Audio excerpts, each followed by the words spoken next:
Qué gusto saludarles, queridos hermanos. Continuamos con nuestro estudio de la carta de Primera de Corintios y el día de hoy, con la ayuda del Señor, estaremos viendo el capítulo 8.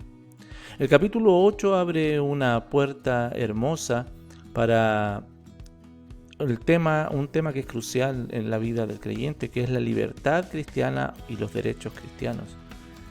Y Pablo, preocupado de cómo los corintios estaban viviendo la ética cristiana y respondiendo a algunas preguntas que ellos le habían hecho, desarrolla esta temática del capítulo 8, misma temática que será extendida hasta el capítulo 11, versículo 1. A lo largo de la carta, los corintios habían hecho algunas preguntas al apóstol Pablo.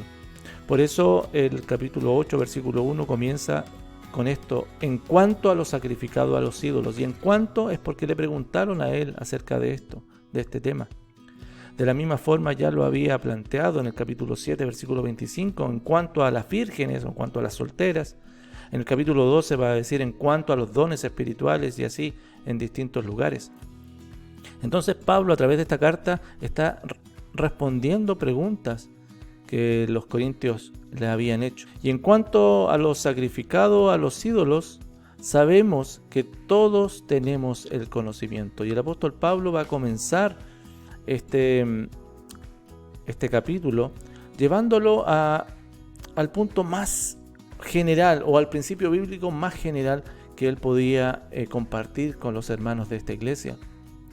Y es que el ser creyente, el ser cristiano, significa imitar a Cristo.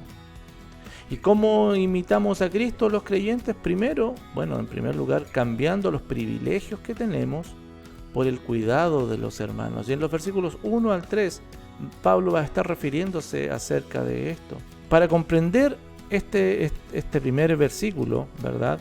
En cuanto a lo sacrificado a los ídolos, sabemos que todos tenemos conocimiento. El conocimiento envanece, pero el amor edifica. Debemos recordar acerca de los corintios. El primer siglo era común que la mayoría de las religiones sacrificaban animales a sus dioses. Incluso los judíos lo hacían.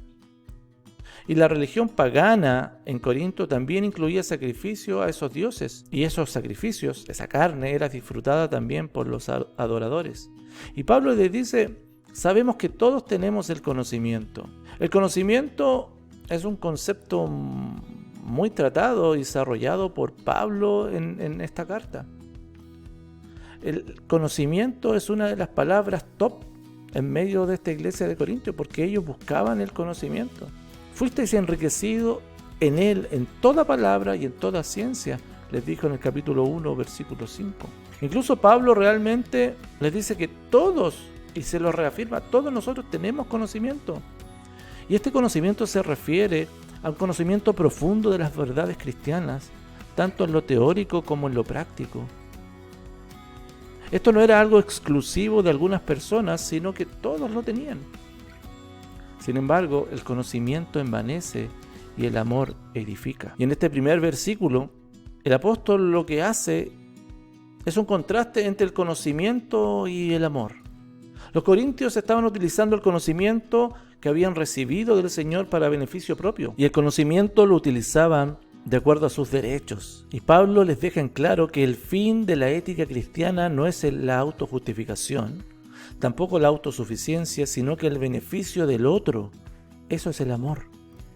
Es lo que edifica a los hermanos. Por mucho entonces que el creyente sepa cuáles son los derechos como creyente y sus privilegios como cristianos, esos derechos se deben someter al servicio del otro. Es lo que Pablo le está diciendo. Y si alguno se imagina que sabe algo, aún no sabe nada como debe saberlo. Si el conocimiento los estaba llevando a ensoberbecerse, pensar que tenían un estatus más elevado que los hermanos, entonces no tenían idea de lo que sabían. Pero si alguno ama a Dios, es conocido por Él. El conocimiento tiene su cúspide y su demostración más genuina al amar al otro. Y eso es finalmente una evidencia de lo que Dios conoce al que ama. Así entonces el conocimiento no está relacionado con acumular información de Dios para fines propios, sino que el verdadero conocimiento de Dios consiste en y lleva a amar a los hermanos buscando su bienestar. Muy atingente a nuestros propósitos de vida, ¿no, hermano? Nosotros que estamos en iglesias que son bíblicas, nos encanta conocer más del Señor, buscamos conocer más del Señor. De hecho, estamos en una institución que tiene como fin a apoyar a las iglesias en la formación teológica de los hermanos, pero ese conocimiento solo per se envanece, sino que lo realmente importante es cuánto ese conocimiento me está llevando a amar al hermano de manera práctica. Vivir como creyente es vivir imitando a Cristo. Entonces cambiamos los privilegios para amar a los hermanos, para cuidarles, y vivimos también para el propósito que el Padre tiene. Entre los versículos 4 al 6 nos habla un poquito de esto. Acerca pues de las viandas que se sacrifican a los ídolos, sabemos que un ídolo nada es en el mundo y no hay nada más que un Dios. Pues aunque haya algunos que se llamen dioses, sea en el cielo o en la tierra, como hay muchos dioses y muchos señores, para nosotros, sin embargo, solo hay un Dios, el Padre, del cual proceden todas las cosas, y nosotros somos para Él, y un Señor Jesucristo, por medio del cual son todas las cosas, y nosotros por medio de Él. Qué maravillosos estos versículos, porque ellos en su madurez cristiana podían comprender de que un ídolo, ¿qué es? Sino un producto de la imaginación de las personas. Eso es un ídolo, a los cuales en el primer siglo le llamaban dioses, pero en realidad no existían, eran producto de la imaginación. Las personas, las sociedades los han construido, pero no son nada.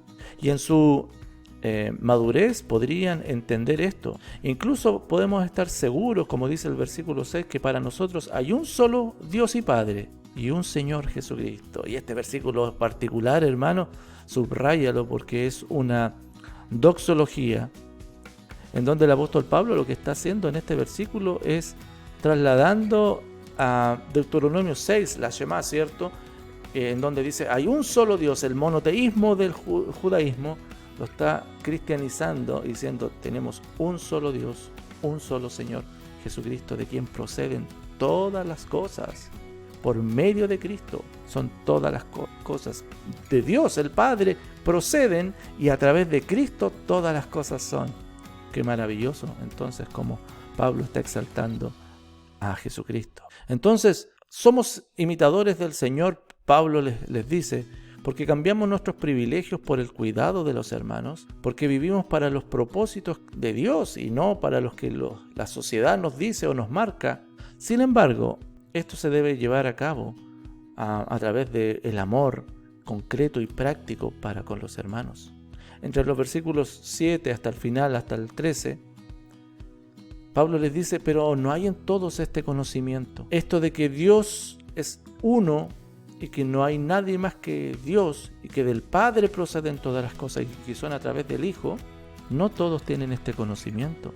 Porque algunos habituados hasta aquí a los ídolos comen como sacrificado a los ídolos y su conciencia, siendo débil, se contamina. Y Pablo dice, entre medio nuestro hay hermanos que no les es tan fácil asimilar esto, que han tenido toda una vida con un trasfondo idólatra, en donde comer estas carnes significaba que estaban adorando a estos ídolos, y para ellos esto es de tropiezo. Versículo 8. Si bien la vianda no nos hace más aceptos ante Dios, pues ni porque comamos seremos más, ni porque no comamos seremos menos. La comida está hecha por el Señor, por lo tanto, y como los ídolos son nada, comamos lo que comamos, no nos va a acercar más a Dios o no. Pero el versículo 9 nos recuerda una verdad, y Pablo se las dice, pero mirad que esta libertad vuestra no venga a ser tropezadero para los débiles. Y aquí aparece un concepto que es los hermanos que son débiles de conciencia.